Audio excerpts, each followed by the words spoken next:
penguatan profil pelajar Pancasila P5 dengan tema cerdik dalam mengelola sampah plastik, gaya hidup berkelanjutan. Dalam P5 ini ada elemen P5. Yang pertama ini adalah berakhlak kepada alam. Kenapa berakhlak kepada alam? Karena kita melakukan daur ulang sampah plastik. Yang kedua, kolaborasi kita akan bekerja sama dengan teman untuk membuat sebuah karya. Subelemen P5 ini adalah menjaga lingkungan alam sekitar karena kita tidak membuang sampah sembarangan. Yang kedua ini adalah kerja sama. Siapa yang tahu pengertian dari sampah anorganik? Ya. Iya, sampah yang tidak membusuk. Terus sebutkan contoh sampah anorganik. Plastik. Ya, plastik apa?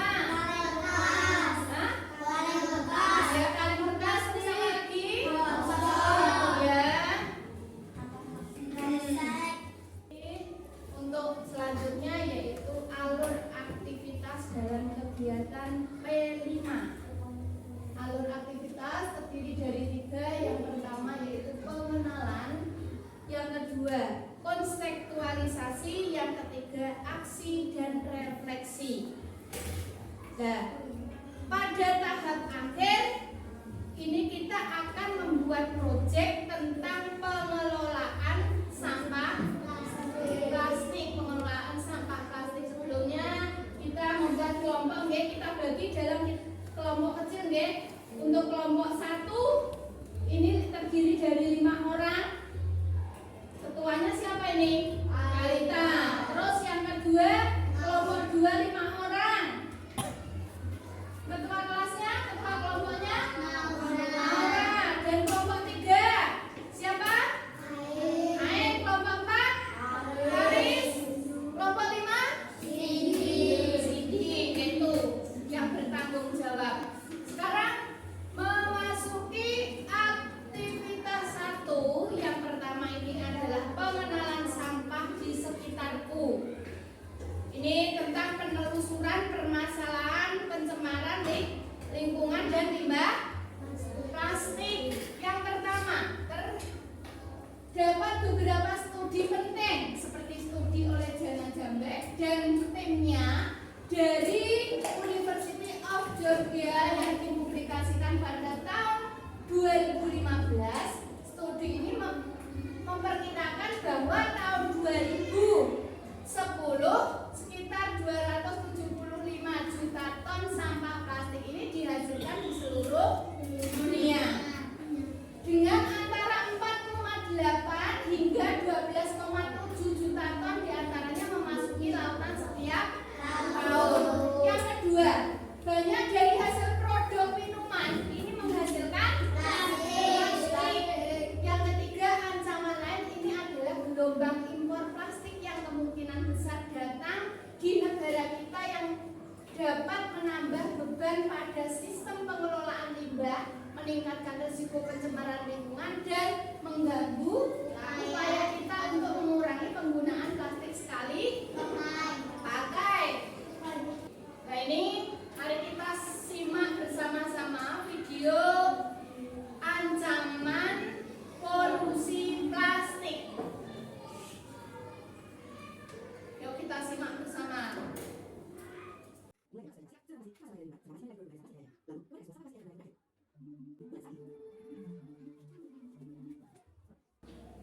Nah, ini adalah tadi video ancaman polusi plastik.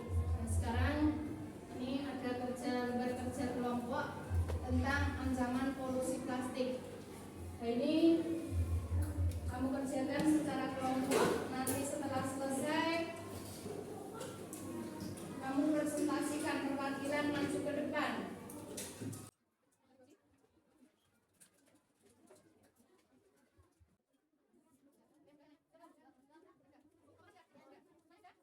Kalau sudah perwakilan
sampah plastik. Yang pertama ini adalah sampah plastik ini mengakibatkan dampak buruk. Yang kedua, sampah plastik ini dapat merusak ekosistem juga merusak kesehatan.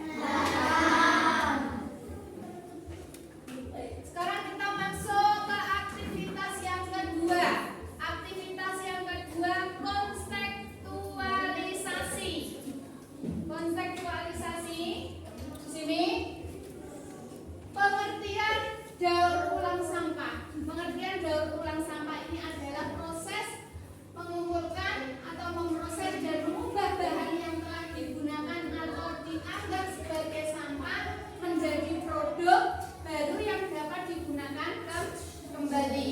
Yang kedua ini contoh sampah yang bisa didaur ulang. Contohnya ini adalah plastik, kertas, logam, kaca kain, tekstil, karet, dan kayu.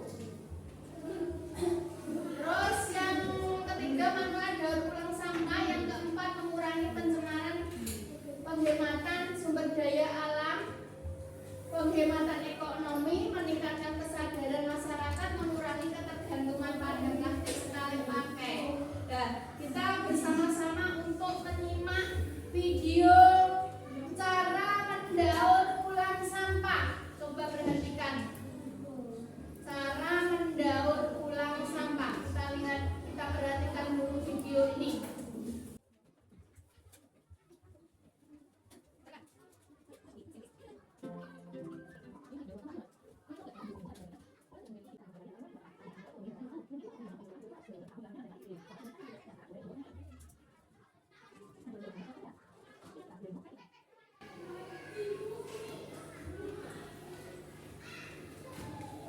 Jalan lagi cara mendaur ulang sampah.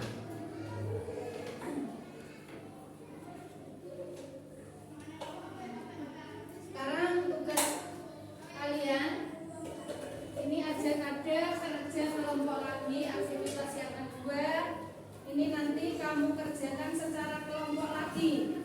Setelah selesai nanti bisa kamu presentasikan di depan kelas lagi.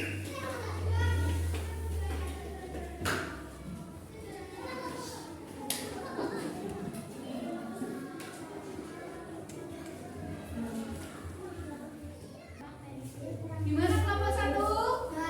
Tepuk tangan. Sekarang kelompok 2.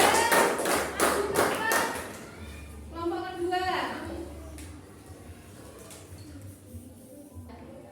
Gimana dengan kelompok 2?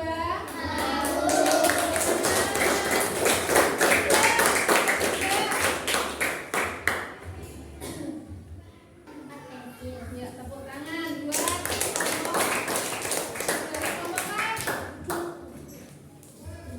Kelompok 4.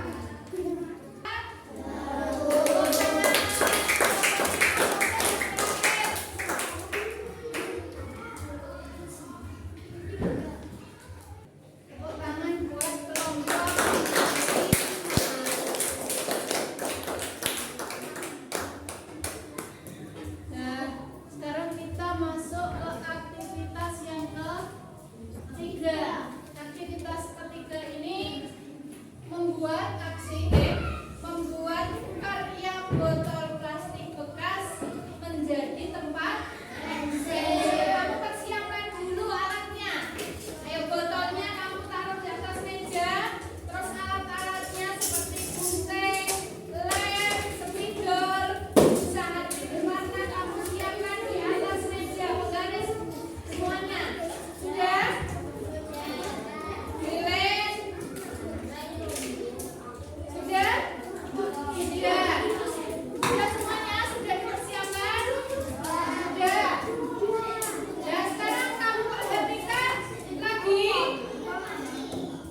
Nah, sekarang setelah kamu membuat, kesulitan apa yang kamu alami dalam membuat daur ulang botol plastik menjadi tempat pensil?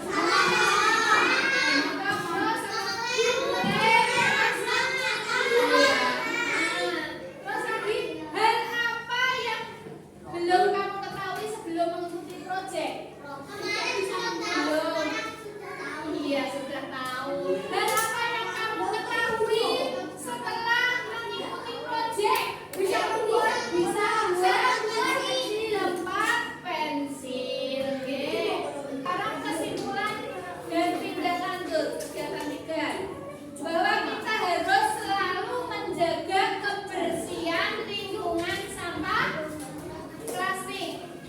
Yang kedua, kita bisa menggunakan bahan daur ulang di kegiatan sekolah. Ya, dimasukkan dulu aja, dimasukkan, didengarkan dulu. Sekarang, ayo diletakkan dulu, didengarkan, dihadap ke depan dulu. Menghadap ke depan dulu. Diletakkan dulu hasil karyanya. Ini. Apakah kamu merasa memahami langkah-langkah dalam proses daur ulang? Ya. Terus, apakah kamu percaya bahwa penggunaan kembali bahan bekas dapat mengurangi sampah? Ya. Apakah kamu menikmati bekerja dalam kelompok untuk membuat tempat pensil? Iya.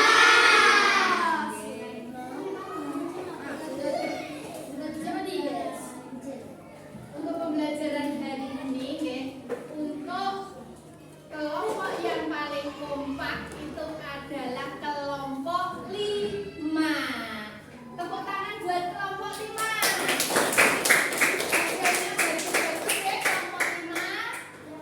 Hasilnya bagus-bagus kelompok 5. Untuk yang lainnya sudah bagus tapi sudah bagus semuanya. Nah, sekarang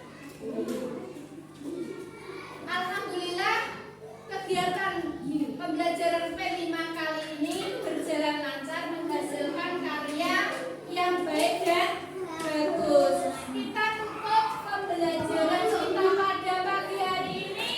Kita tutup dengan bacaan hamdalah bersama-sama. Amin. Saya dulu aku salam. Wassalamualaikum warahmatullahi wabarakatuh. Waalaikumsalam warahmatullahi wabarakatuh. La